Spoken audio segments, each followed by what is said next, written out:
Hi, my name is Jonathan Quatella, and welcome to QWaves, a place where we slow down and connect with people on a real, personal level.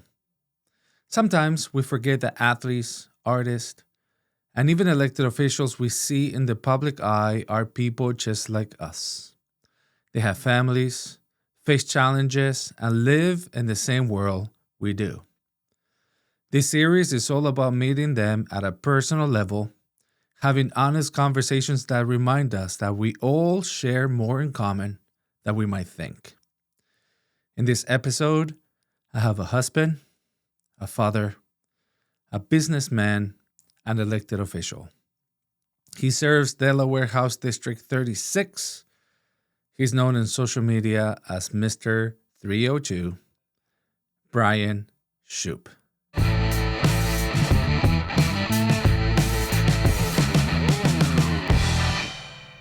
All right, Representative Bryan Shupe, thank you so much for coming in. It's great to have you. Thank you so much. Yeah, this is wonderful. The purpose is just to get to know you a little bit more. Yeah.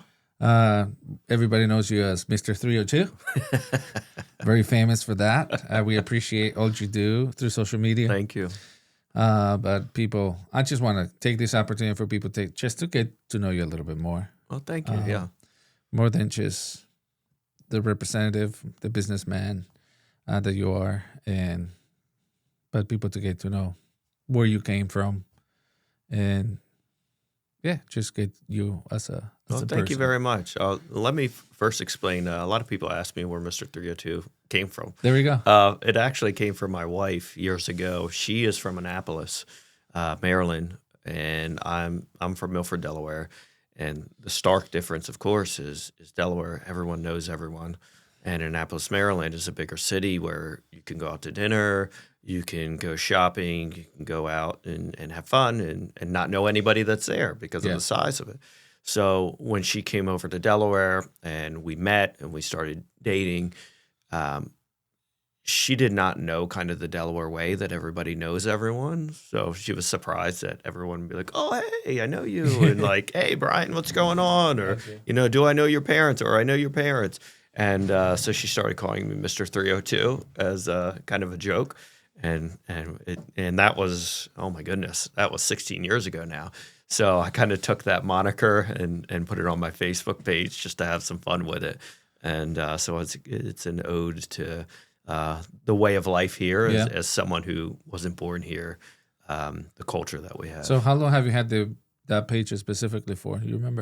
So I've had that page for a number of years, but it hasn't been named Mr. 302 the whole time because I was, it started out as when I ran for city council in Milford and the mayor of Milford, then state representative, and was gaining so much attraction that I just called it Mr. 302 and started sharing stuff that was out, just like you do, sharing stuff that was outside of just politics, but sharing my life, sharing about my faith, sharing about our small businesses. Because it was a way to kind of express myself that was more than just, he's a politician or he's on this side of the aisle, but to show more of what I believed in and give people an opportunity to give me their thoughts about what's going on around the community, not just dealing with one side of the aisle or the other. That's beautiful. Now, obviously, let's just do a little bit of timeline. So you ran for city council. How long ago was that? Oh, my goodness. I was 28 years old. 28. I'm now 41. So over a decade ago. And then I was 29 when I was elected as the mayor of Milford. I was a business owner at the age of 26. So I started Milford Live News, which I since have sold. It was the first digital newspaper in Milford. Everything else up to then was hard copy. I started that business. My wife, I met her at the same time that I started that business, and she was starting Fur Baby Boutique, which rolled into Fur Baby Pet Resort. We've had that business for over 15 years now. We've grown that business out of retail to also include doggy daycare, overnight, retail, and also spa grooming. So we've built businesses together. And she also owns another business called the Pharmacy Market. So we actually met because I had Milford Live. I was doing all the work. So I was doing the interviews, I was publishing the paper, I was writing the articles, I was selling all the advertising. It was a one-man business. And she was opening for a baby pet resort. And somebody who I had interviewed about their business, she had said, you got to meet Sherry. She's opening a new dog boutique. So I met her at Dolce in Milford, downtown Milford, interviewed her. And I knew right away. I mean, she just got a huge smile. She's got a great personality. And I think she knew after about 45 minutes when the questions were more personal than about the business. About like, so, do you have a boyfriend? There you go. Yeah. Instead of about the business. So what's your dating status, you know? Exactly. So that's how we met, was through our two businesses. I was interviewing her about her new business, and then I knew I was in trouble because a week later, I was helping her put up shelves in the new business, painting the walls of her new business, putting up inventory. So she let me know from week one that this relationship would be built on me doing work for the businesses. There you go. So she was very honest up front. And just last week in the freezing cold, in the snow, I was taking fixtures out of one fur baby and putting them in another. I love that. So it's, 15 years later, she never tried to hide it from week one. So can you say that was like first love? Love at first sight? Oh, yeah, love definitely. at first sight for sure. Definitely. And I think what in addition to her smile, because she's a beautiful smile, she's got her cheeks, bundle up right here. But in addition to that, I think it was her passion about starting a small business, because I came from a family, both my parents were teachers, and I said I wanted to start a small business, and it was kind of like, yeah, that's not really a path of success. You need to go to school. You need to sit in an office or do something where somebody else runs the business. And for her to come through and have that same objective and passion for starting a small business, being your own boss, I really saw something in her that I thought was amazing, and that kind of was on my own path as well. And we've started multiple businesses. Some have made it. Some we have shut down because they were only making the bills and we couldn't see it for expansion. So we had a candy shop at one time. We've had other locations for the businesses we have now. We've sold businesses that were successful as well. So we've seen a lot. And also we have two children. We have a 6-year-old and a 9-year-old girl and a 6-year-old boy. So, and those are businesses and through themselves. Yeah. Oh, absolutely. They're expensive. They're very expensive. There is the only return on investment really is the love that you get. Absolutely. And which is worth more than anything. But if you're looking for a financial return, you'll never see it, even when they're adults. I love that. I love that so much. Now, how long did you guys date it for? We dated for about 3 years. I'm sure she was thinking, like, when is this guy going to propose? It's been 3 years. And it was funny because we were having coffee and I planned this all out. We were having coffee at Dolce where we first met, where we interviewed. Beautiful. And then we were walking down to where the first store was, Fur Baby. We had moved down the street since then. We expanded, but we were walking to Fur Baby. And if you know Milford, there's a bridge that separates Kent and Sussex County. And I was about to propose to her on that bridge. And of course, I'm nervous. Like, I'm about to ask, like, my life is about to change. Either way, whether she said yes or no, my life's going to change. And my knees are literally shaking. And she looks at me and she goes, "What's wrong with you?" Yeah. And internally, I'm like, "What do you mean? What's wrong with me? Like, I'm about to make a big commitment It's a here." big commitment. And so I got down on one knee and asked her to marry me, and right on the bridge of the Mississippi River, right there on Walnut Street. And now we have another business right there at the farms, or she owns it, Pharmacy Market, right down the street. So that street is very special for us. That's awesome. Wow, thanks for sharing that. Love it. It's a love story. It's a love story. Now you guys been married for how long? We've been married for 14 years now. Wow. And it is, we always say to each other, we make a choice every morning, because as you know, it's you make a choice to love each other unconditionally. We have made some very we have made guarantees in our life that although there have not only been days that you have disagreements or Mm-hmm. even seasons that you don't agree with each other, we don't take that vow that we made to God lightly. We never, ever, no matter how frustrated we are with each other, we have an agreement that we never, ever use the D word, Yeah. divorce, because we're not going to let our emotions get in front of how we really feel for each other and that vow that we made to God. And, running businesses, being a legislator, having 2 kids, there's a lot of time doesn't leave us a lot of time to communicate with Mm-hmm. each other. So that's something that we constantly work on is how do we leave time for each other? How do we communicate more? Because at the end of the day, it seems like we want more time with each other. And Yeah. how do we do that? Yeah. That's great. And so you're a businessman. Mm-hmm.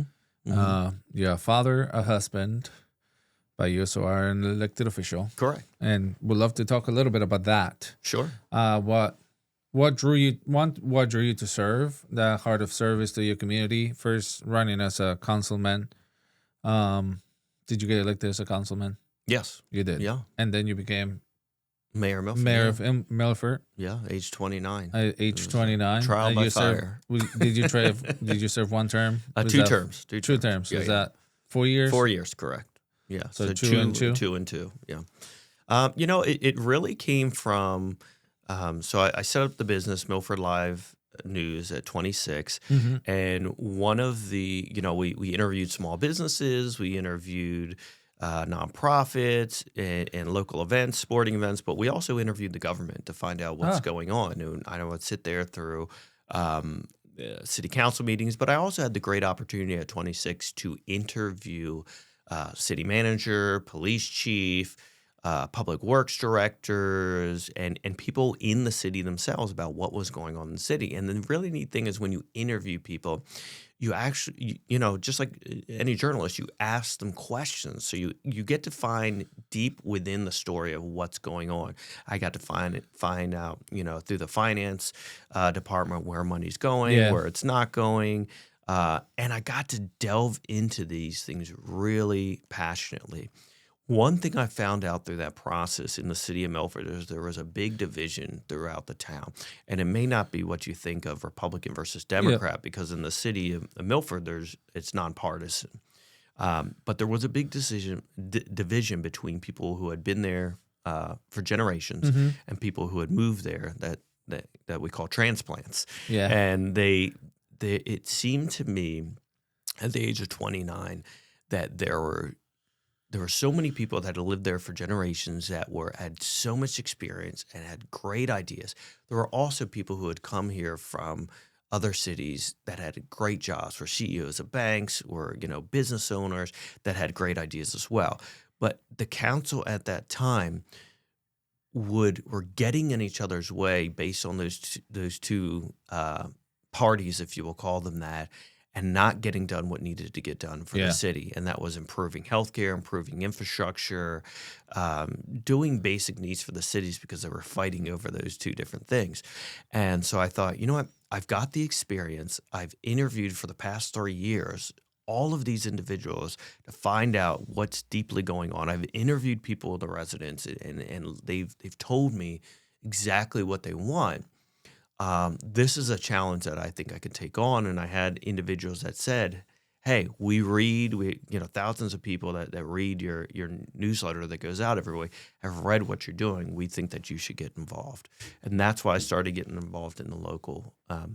Now, I had a trial by fire because I knew this going in, but about 6 months in, the city manager, the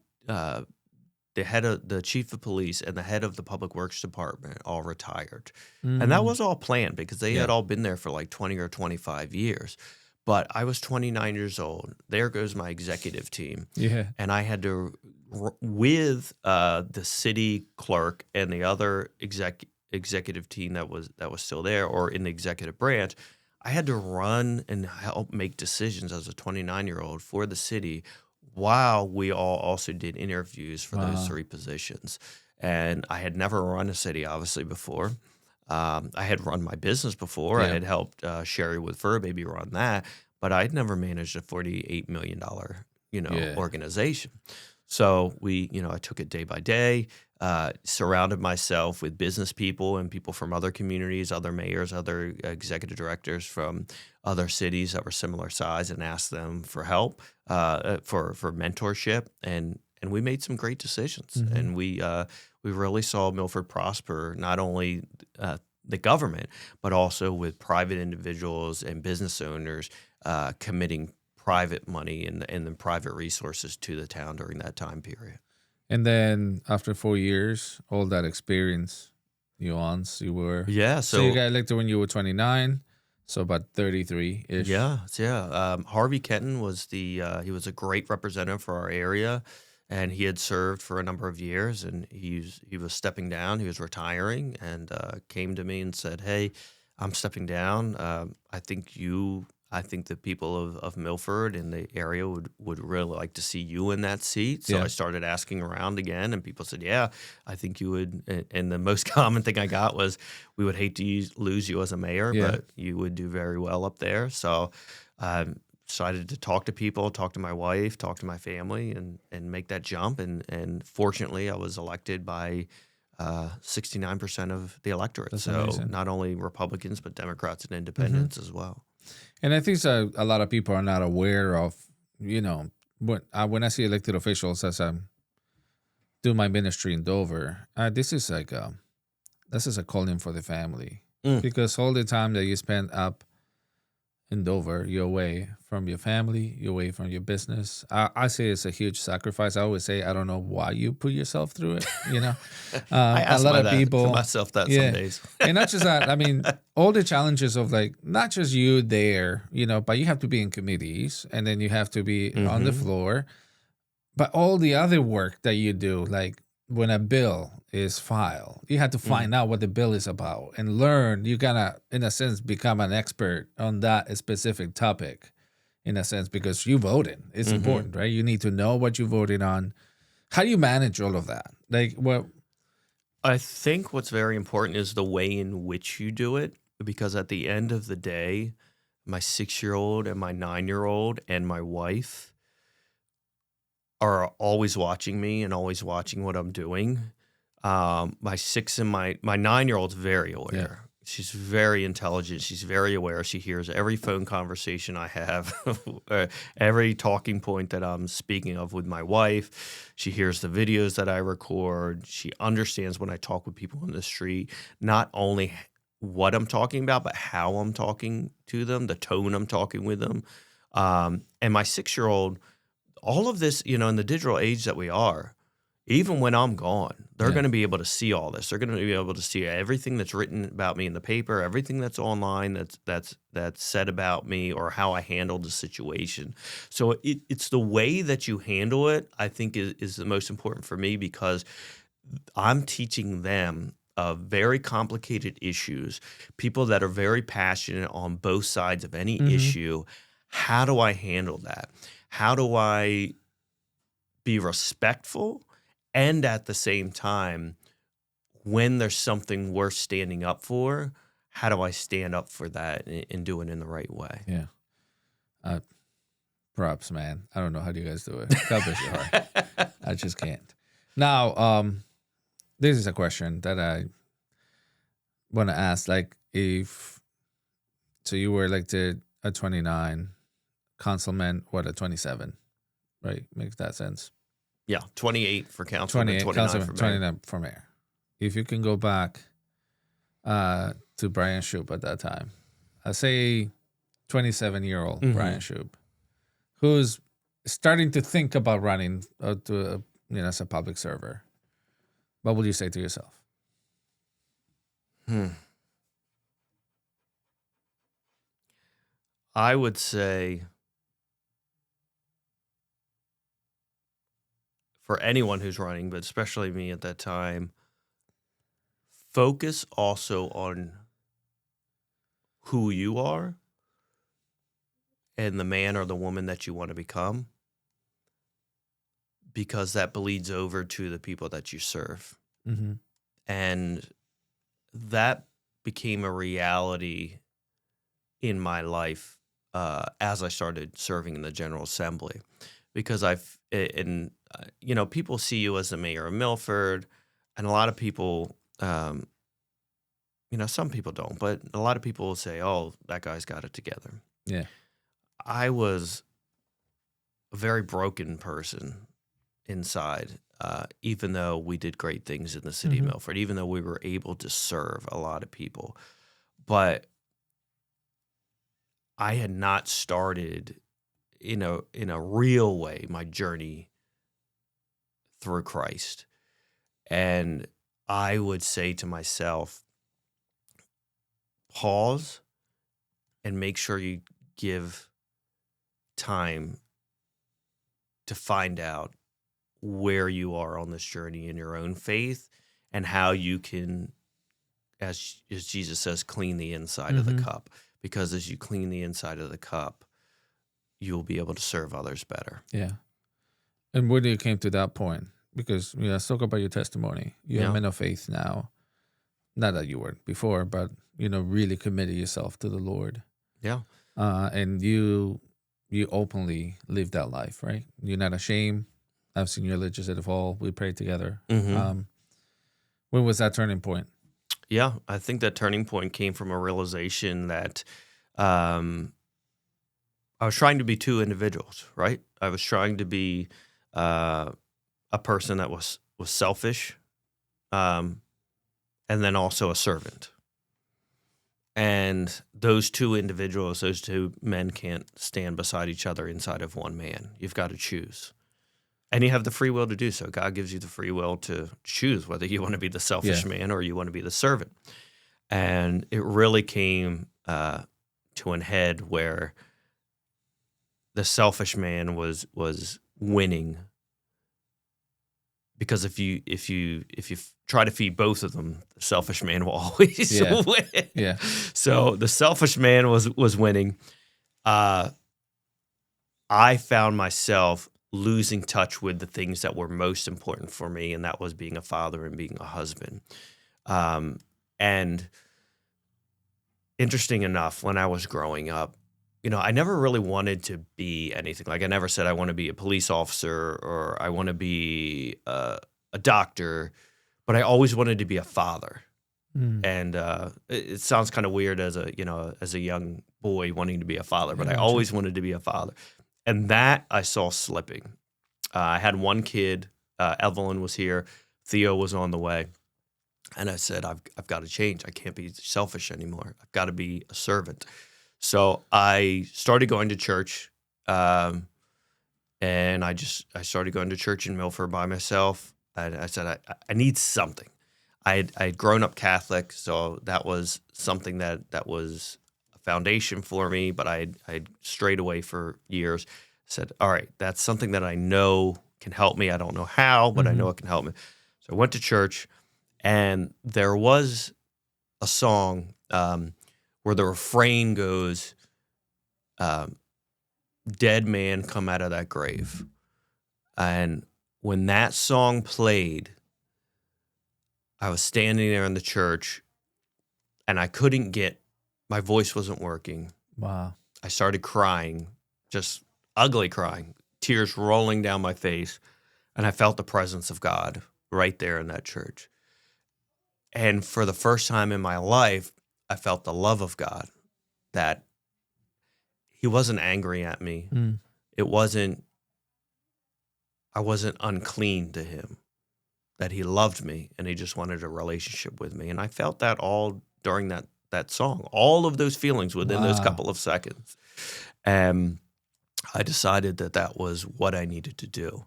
Now, of course, as Christians, we know that's not where it ends. I got you. There's a lot of hardships and there's a lot of obstacles. But that was the turning point. I sat in that church, and I'm only saying this next part because I think it's important for people who want to give their life to God to understand. I kept on going to church. I kept on going by myself because my wife had the same experience as me. We went to church when we were younger, but then didn't go. And our family hadn't really gone to church in that time period faithfully. And I sat in that church and I said, look, I want my wife to come with me, but I'm not going to pester her. I'm not going to make her come. I sat in that church for 3 years by myself every single Sunday, praying, singing those songs, reading the Bible, and I kept praying to God. The one thing I want is for her to be beside me, but I'm not going to pester her. I'm not going to make it something. I know it'll happen in your time. And 3 years later, and still to this day, now she sits beside me, and she's worshiping and singing harder and louder than I am. I love it. That's My awesome. 2 kids are there in the kids' church. They both go to a Christian school. They are worshiping at school. They're going to chapel. They bring home words from the Bible that are more reflective and honest than I'm reading that day. So they challenge me. And it's just, I go through that story because it's that discipline of saying, all right, God, it hasn't happened. It's month 1. Yeah. It hasn't happened. Yeah. God, it's 6 months. It hasn't happened. God, it's year 1. God, it's year 2. But keeping that discipline, knowing that it's going to be there. And then God's timing, faithfulness, God answers that. And then on my, I didn't know if I wanted to get baptized because as a Catholic, you're baptized a few weeks. Yeah. And I was like, okay, I'm gonna need some sort of sign, right, to be baptized again. So I walk into church, and it's like a month before my 40th birthday, and I'm like, and they say, we're having baptisms on August 25th, which is my birthday. Yeah. And I'm like, okay. I don't know how you can have a better sign than that. Like, it's on my birthday. So I'm like, okay, reborn. I will get baptized again. I hear you. And then my daughter, who was 8 years old at the time, decided that she wanted to get baptized on that same day, which was to me even more important than myself getting baptized. That's wow. God's faithfulness. I love it. It was amazing. So good. So good. What an experience, a moment to share. It was incredible. And we've always shared a special bond. Her birthday is 2 days before mine. And the day that we left the hospital with her was my birthday. Wow. So I got to look in. I will never, ever forget this. It is burned in my head of me looking at the rearview mirror on my birthday and seeing her, my wife, and the newborn baby child, a day and a half old, in our backseat. Like, that was the best gift ever. And then for her, 8 years later, to say that she wanted to be baptized on my birthday, it was like, I didn't think my birthday could get any more special. Yeah. And then she did that. It was like, oh my goodness. God works in such amazing ways. Amazing ways. Thanks for sharing that. Yeah. I just love God's faithfulness. I do too. God's faithfulness. Yeah. So the right timing when we don't expect it. And God is like, here it is. Yeah. Here You're it is. right. Everything you've been praying for. So we're coming down to our time. Okay. Because I don't want to take too long. I want people to watch this. Okay. Okay. But you represent District 36. Correct. Yeah, Milford, Lincoln, and Ellendale. And you have, as I always say, you're a shepherd of government. God assigned you to be there for a time such as this. You have a congregation of 23 and something thousand, right? I just want you to, tell your congregation, those that know you, those don't know you, how to get in contact with you, what's the best way to reach out to you. And if you have a message for them, go ahead. You can tell them as well. So I'll start off with the contact. I always love having deep conversations with people. I really want to have a relationship with the people that I serve. So you can call me, 302-542-9231. You can email me, bryan.shupe@delaware.gov. I also have a Facebook page. It's got a unique moniker as we started this, Mr. 302. And then a message is I really want people to not fall or not get into the tribalism that we see today of Republican versus Democrat. and really start to ask questions about how they can serve and how they can help their community.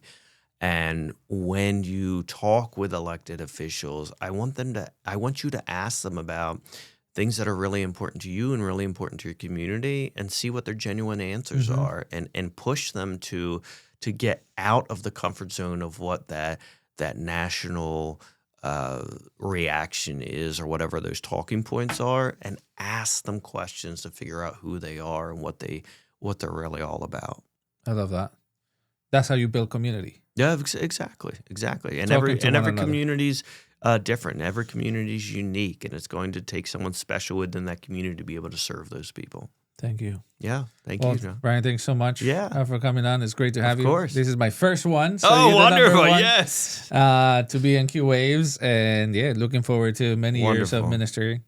And thank you for all you do. Thank you for everything you do. I think it's very important that you all are in Legislative Hall. I love that you guys come up there. You just talk to us as mentors, help us through the process, ask about what we're dealing with, not only in Legislative Hall, but with our families. So we have an outlet up there to talk with somebody and then pray over us. And I think it's a very huge impact. So thank you. Well, I always say you are somebody I love enjoying coming to see you. Thank you. I really love your heart. You always have the tough questions about biblical stuff. And I always love it because I'm, I bring pastors, so I'm like, okay, you answer. Yeah. I just pass it along. That's too funny. Which is great. But also, just this idea that you serve in, and I think you understand that. You understand your role really well. And you serve well. I think you serve well. So I just want to say thank you for answering to that call. As challenging as it is, I'm grateful. But thank you for your time today. Thank you very much. Appreciate you, man. Yeah, I'll see you soon.